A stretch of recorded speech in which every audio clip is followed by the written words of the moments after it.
تو اس کو تو جو ثواب ملنا ہی ملنا ہے، جو پیچھے 60 لوگوں میں سے جو پڑھیں گے جو ان کا اجر ہے اتنا اس کے بھی کھاتے میں ڈال دیا جانا ہے۔ امام عادل، باپ ہے صبح نماز پڑھنے کے لیے نکلا ہے، اگر بچوں کو اٹھا دیتا ہے امام عادل، شوہر ہے بیوی سوئی ہوئی ہے اٹھا دیتا ہے امام عادل۔ جہاں بھی آپ کی ذمہ داری لگی ہے وہاں عدل کریں، ظلم نہیں کریں۔ گلشن کی بربادی کو ایک ہی الو کافی ہے، ہر شاخ پہ الو بیٹھا ہے، انجام گلستان کیا ہوگا؟ حضرات اسی پہ مثال دے کے میں اس جملے کو چھوڑتا ہوں۔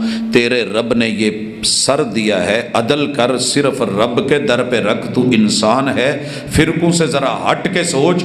تیرے پیمبر پہ جتنی مشکلیں آئیں پوری دنیا پہ اتنی نہیں آئیں، مگر کسی بھی مشکل میں میرے نبی نے 1.25 لاکھ انبیاء اور پہلے گزرے ہوئے بزرگ ان کی قبریں رب دکھا دیتا اور اس جگہ پہنچا دیتا، وہی اتار دیتا۔ محبوب جب یہ مشکل آئے تو جناب نوح، جناب لوط، جناب ہود، جناب یونس، جناب یوسف، جناب عیسیٰ، جناب موسیٰ، ان کی ڈھیریوں پہ بیٹھ کے قبریں بنا کے مجاور بن کے دستار سجا کے دربار بنا کے لوگوں کو بلا کے میرے محبوب یہ کہہ دینا میں مشکلیں حل کر دوں گا۔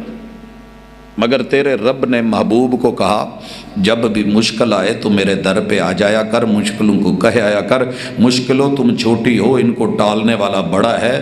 کانا اذا حزبہ